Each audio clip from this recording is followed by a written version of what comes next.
How to create a sandy area and speed area in Roblox Studio. Sandy area. Create the sandy area.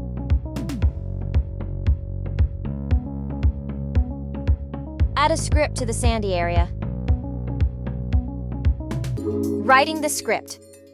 Here's a script that slows the player down when they step on the sandy area and restores their speed when they leave. Sets the player's walking speed to 8 when they touch the sandy area. Resets the player's speed to 16 when they leave the sandy area. Click play in Roblox Studio and start testing.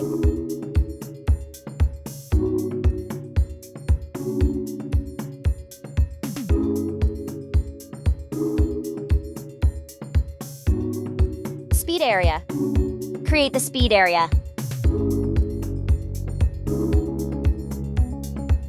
Add a script to the speed area.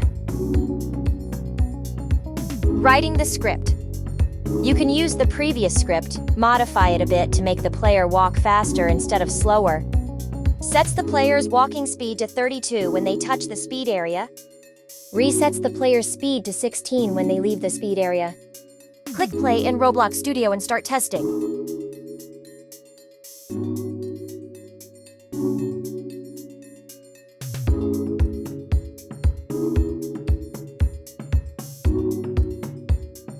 You're now equipped to start coding in Roblox Studio. Let your creativity run wild and see what you can build.